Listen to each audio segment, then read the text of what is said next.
Alright, Algebra 2, let us go ahead and use composition to determine if f of x is equal to 4x minus 3 and g of x is equal to x plus 3 divided by 4 are inverses of each other. Alright, so let's go ahead and get started on this problem. Alright, remember that if we plug both of these functions into each other, we should just get x. Alright, so let's go ahead and get started. We have f of x equals 4x plus 3. So let's do this over here. So we have f of x. We're going to plug in g of x into our function, right? We're taking this and we're plugging it in for x. So we're going to first have, and I'll use color coordination just like before. All right, we're going to get f of x and then is equal to f of g of x. All right, well, this is the same thing as f of x plus 3 divided by 4 is equal to, all right, I'm going to take this and I'm going to replace it for x.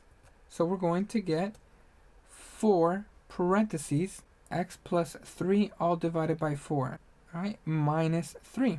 All right, let's go ahead and see what we get. Well, what's 4 divided by 4? Well, 4 divided by 4 is just 1, so we get x plus 3 minus 3.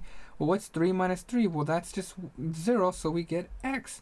So finally, we can conclude f of g of x is equal to x. All right, let's go ahead and do it for this function over here. So we have g of, let's plug in f into our function, f of x, 4x minus 3.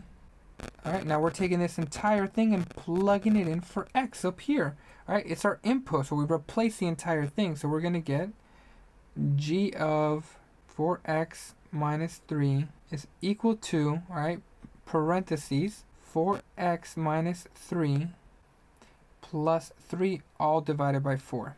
All right, and so finally we're going to get, well, we're going to have 4x, 4x minus 3 plus 3 all divided by 4. All right, I'm going to scroll down a little bit here. All right, well, what's negative 3 plus 3? Well, that's just 0, so that's gone, and we're going to get 4x divided by 4. Right, what's 4 divided by 4? That's 1, so we get x, right?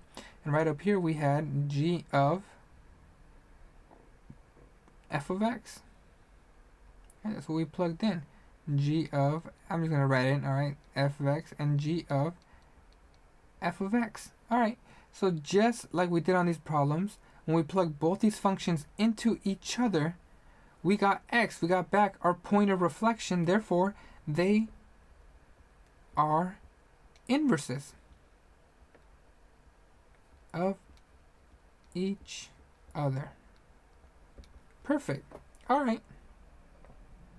So let's go ahead and try solving maybe a more complicated problem here. All right. So here we go. Let's go ahead and get started. All right. We have f of, let's plug in g of x into our function. All right, this is the same thing as f of, it looks like our entire function we have here is x plus 2 raised to the 1/3 minus 1, okay, which is equal to, so now we're taking this entire thing and we're putting it in for x, as crazy as that may sound. So we're going to get parentheses here. We're going to get x plus 2 raised to the 1/3 minus 1. All right, put an extra set of parentheses, right? We're gonna close the parentheses, changing the color, sorry, plus 1, we close the parentheses, raised to the 3rd power minus 2. If you notice, what I did is I took this entire thing here, I took the entire expression, as crazy as this may be, and I plugged it in for x right there, which you can see that I just replaced x and put this entire thing in there. All right, so we did that. Let's go ahead and scroll down. We're going to get into our function. We're going to get, all right, so we're going to get f of, I'm just going to write it as g of x. All right, we know it was this right here. That's what we plugged in, is equal to, well, we have, what's negative 1 plus 1? Well, that's just 0. All right, so we're going to get x plus 2 raised to the 1/3. I know I kind of changed colors on this by accident, sorry. raised to the third power minus 2. All right. Well, what's 1 over 3 times 3? Well, that's just 1. All right. So f of g of x is going to equal, well, we're just going to get x plus 2 minus 2, which is the same thing as x plus 2 minus 2. 2 minus 2 cancel, and we just get x. Are back to our point of reflection, which is exactly what we wanted here. All right. Now, finally, there's one last step that needs to be done, which is we need to do the same thing up here, right? So we need to, all right, plug in f of x into our function, into this function now. So we have to plug it into both of these, all right? So we're going to get g of, we're going to get, looks like x plus 1 raised to the third minus 2. So we're taking that and we're putting it into our entire function. So let's go ahead and scroll down below. All right, I'm going to do this right here. So we're going to have g of f of x is equal to, all right, we're going to get, let me go ahead and show you. All right, we're taking this entire thing and we're plugging it in for x there, as crazy as that sounds.